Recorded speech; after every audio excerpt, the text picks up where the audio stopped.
नमस्कार। आज हम बात करेंगे कुछ कॉमन ट्रिगर्स के लिए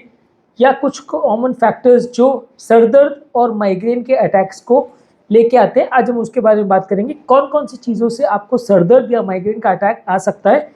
जिसका आपको ध्यान रखना ज़रूरी है। काफ़ी लोगों को बार-बार सर दर्द और माइग्रेन का प्रॉब्लम ज़रूर होता है, लेकिन उनको दिक्कत ये होती है कि उनको ट्रिगर्स के बारे में पता नहीं होता, क्या चीज़ों से ये हेडेक हो सकता है, कौन-कौन से रिस्क फैक्टर्स से उनको प्रॉब्लम हो सकती है, ये नहीं पता होता। जिसकी वजह से हेडेक को या सर दर्द को मैनेज करना उन्हें मुश्किल पड़ता है, क्योंकि इस तरह के पेशेंट्स में बार-बार उनको हेडेक होते रहता है, दवाइयाँ बार-बार लेनी पड़ती है, कई बार लाइफ टाइम या कंटिन्यूअस दवा भी लेनी पड़ती है, जिसको लोग नहीं लेना चाहते। तो आज हम डिस्कस करेंगे कौन-कौन से चीज़ों से हेडेक या माइग्रेन के अटैक्स आपको आ सकते हैं। टॉपिक पर जाने से पहले जो लोग हमारे चैनल पे नए हैं, उन्हें रिक्वेस्ट करूँगा कि चैनल को सब्सक्राइब करें, वीडियोज़ को ज़्यादा से ज़्यादा लाइक और शेयर करें। हेडेक के ट्रिगर्स में सबसे इम्पोर्टेंट स्ट्रेस पॉइंट या ट्रिगर पॉइंट आपका दिमाग की स्थिति है या आपकी मनस्थिति है। जितना ज़्यादा माइंड में स्ट्रेस होगा, जितना एंग्जाइटी होगा, जितना टेंशन होगा, उतना ज़्यादा आपको हेडेक या माइग्रेन होगा। अगर आप इससे बचना चाहते हैं तो आपको मेंटल स्ट्रेस को कम रखना है, दिमाग में तनाव या स्ट्रेस की स्थिति या एंग्जाइटी की स्थिति को कम रखना है। ये करने के लिए आप योगा, मेडिटेशन, प्राणायाम, डीप ब्रीदिंग एक्सरसाइज या ऐसा कुछ कर सकते हैं, जिससे आपको अपने मेंटल स्ट्रेस फैक्टर्स को कंट्रोल करने में मदद मिलेगी और दिमाग में घूमने वाले ये स्ट्रेस के हार्मोन्स कम हो जाएंगे, जिसकी वजह से आपको सर दर्द होने का चांस कम हो जाएगा। तो यदि आपको सर दर्द से बचना है तो मेंटल स्ट्रेस को कम रखिए। इसके अलावा हार्मोनल चेंजेस फीमेल्स में होते हैं, वो भी कई बार हेडेक या माइग्रेन को ट्रिगर कर सकता है। बॉडी में फ्लक्चुएशन अगर एस्ट्रोजन लेवल्स का होता है फीमेल पेशेंट में, जैसे मेंस्ट्रुअल पीरियड में यानी मासिक जब आता है तब, प्रेगनेंसी के दौरान या जब मासिक आना जाता है, मेनोपॉज जिसको बोलते हैं, उस फेज में जो बॉडी में एस्ट्रोजन लेवल्स का फ्लक्चुएशन होता है या चेंजेस होते हैं, उसकी वजह से भी आपको सर दर्द या हेडेक हो सकता है। कुछ फूड प्रोडक्ट्स हैं यानी खाद्य पदार्थ है जिससे हेडेक हो सकता है, जैसे कि रेड वाइन, चॉकलेट, एज, चीज, प्रोसेस मीट्स जिसमें कि नाइट्राइट्स और नाइट्रेट्स होता है, कैफीन जो कि चाय कॉफ़ी वगैरह में बहुत ज़्यादा होता है, और कुछ फूड्स जैसे कि नूडल्स वगैरह जिसमें मोनोसोडियम ग्लूटामेट करके एक एडिटिव डाला जाता है टेस्ट के लिए या फ्लेवर के लिए। ये चीज़ें माइग्रेन को ट्रिगर कर सकती है, तो आप इनको अवॉइड करेंगे तो ज़्यादा अच्छा है। रेड वाइन, चॉकलेट, एज, चीज़, प्रोसेस मीट्स, कैफीन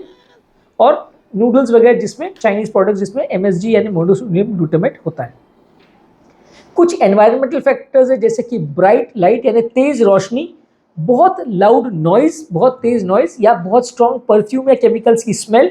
या कोई चेंज अगर वेदर कंडीशन में होता है या वातावरण के जो प्रेशर्स है, बैरोमेट्रिक प्रेशर जिसको बोलते हैं, इसमें अगर कोई सडन चेंज होता है तो इससे भी आपको हेडेक हो सकता है। नींद अगर आप प्रॉपर नहीं लेते हो या बहुत ज़्यादा या बहुत कम, दोनों ही अगर आप स्लीप रखते हो तो भी इससे हेडेक हो सकता है। अगर आप पर्याप्त मात्रा में पानी नहीं पीते हो, बॉडी डिहाइड्रेटेड होती है, तो इससे भी हेडेक ट्रिगर हो सकता है। इसके अलावा फिजिकल फैक्टर्स में अगर आप बहुत ज़्यादा फिजिकल एक्सर्शन करते हो, खराब पोस्चर करते हो, या गले में मसल्स में अगर खिंचाव या तनाव होता है, तो उसकी वजह से भी आपको हेडेक हो सकता है। कुछ मेडिसिन जैसे कि हार्मोनल ट्रीटमेंट्स और हार्ट अटैक के लिए दिए जाने वाली नाइट्राइट मेडिसिन या नाइट्रेट मेडिसिन जो नली को डायलेट करने के लिए वैसोडायलेटर्स, ऑर्बिट्रेट्स वगैरह जो होती है ये यूज़ करते हैं, इससे भी वेन की नसें डायलेट होती है, ब्लड सप्लाई सडनली बढ़ जाता है, तो माइग्रेन ट्रिगर हो सकता है। कैफीन पीने वाले या चाय बहुत ज़्यादा पीने वाले अगर सडनली उनको चाय नहीं मिलती है तो कैफीन का विड्रॉल क्रिएट होता है बॉडी में, इसकी वजह से भी आपको सर दर्द या हेडेक ट्रिगर हो सकता है। इसके अलावा कोई चीज़ का अगर एलर्जी है जैसे कि dust, pollen grains, animal pets का जो फर होता है, डैंडर वगैरह होता है, या कोई स्पेसिफिक केमिकल से भी कई बार ट्रिगर हो सकता है माइग्रेन और हेडेक। मील्स खाना यानी खाना खाना को अगर आप मिस कर देते हो, स्किप कर देते हो, तो उससे भी आपको हेडेक या माइग्रेन ट्रिगर हो सकता है। बीच बीच में अगर आपका कोई खाना मिस हो जाता है तो उससे भी आपको माइग्रेन ट्रिगर हो सकता है। आंखों में बहुत ज़्यादा अगर स्ट्रेन या तनाव पड़ता है तो इससे भी आपको सर दर्द हो सकता है। कोई पर्टिकुलर मेडिसिन का अगर आप ओवर यूज़ करते हैं, जैसे पेन किलर मेडिसिन या कोई प्रेस्क्रिप्शन मेडिसिन, ये सब चीज़ों को आप ओवर यूज़ करते हैं तो इसकी वजह से भी ब्रेन का मेटाबॉलिज्म एक तरह से गड़बड़ा जाता है, इससे भी आपको हेडेक हो सकता है। हार्मोनल कॉन्ट्रासेप्टिव पिल्स जैसे कि ओरल कॉन्ट्रासेप्टिव पिल्स जो लोग यूज़ करते हैं, बर्थ कंट्रोल पिल्स जो लोग यूज़ करते हैं फीमेल पेशेंट्स में, उनमें भी माइग्रेन का हेडेक हो सकता है। कुछ सेंसरी स्टिमुलस जैसे कि बहुत स्ट्रॉन्ग स्मेल, बहुत ब्राइट लाइट,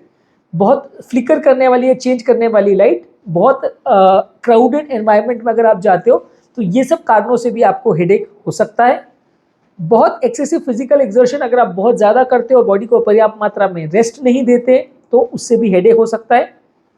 रूटीन्स अगर आपके चेंज हो जाते हैं बहुत ज़्यादा, अगर आप दिन में सोने वाले हैं सडनली रात को सोते हैं, रात को सोने वाले दिन में सोते हैं, या लॉन्ग डिस्टेंस ट्रैवल करते हैं, जेट लैग वगैरह होता है, वैसे केसेस में अगर आपका रूटीन सडनली चेंज होता है, सोने का टाइम, खाने का टाइम, ये सब अगर चेंज हो जाता है तो भी हो सकता है। कुछ इमोशनल फैक्टर्स जैसे बहुत ज़्यादा एक्साइटमेंट हो, फ्रस्ट्रेशन हो, या सडन आपको कोई कारण से दुख वगैरह हो जाए तो इस कारण से भी सर दर्द हो सकता है। कुछ वेदर रिलेटेड फैक्टर्स जैसे कि टेम्परेचर सडनली चेंज हो जाए, ह्यूमिडिटी सडनली चेंज हो जाए, एटमॉस्फेरिक प्रेशर चेंज हो जाए तो इससे भी हेडेक हो सकता है। और इसके अलावा कुछ जेनेटिक फैक्टर्स या फैमिली हिस्ट्री अगर किसी की हो माइग्रेन वगैरह की, तो वैसे के बेसिस में भी सर दर्द या माइग्रेन की फ्रीक्वेंसी ज़्यादा हो सकती है।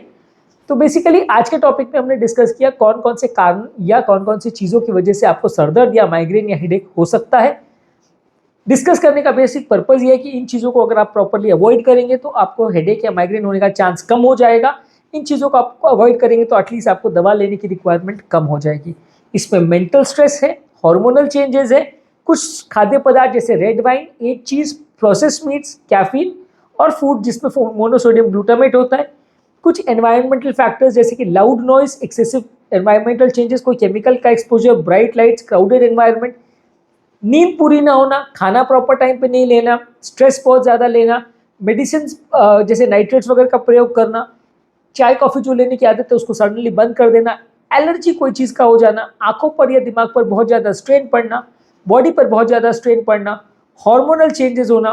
फिजिकल एक्सर्शन बहुत ज़्यादा करना, रूटीन का सोने खाने का ये सब का टाइमिंग सडनली चेंज हो जाना, वेदर का एनवायरनमेंट का चेंज हो जाना, बहुत सडन फिजिकल या मेंटल स्ट्रेस या इमोशनल स्ट्रेस अगर किसी को होना, या जेनेटिक एनवायरमेंटल फैक्टर्स या फैमिली हिस्ट्री की वजह से लोगों को माइग्रेन या हेडेक का प्रॉब्लम हो सकता है।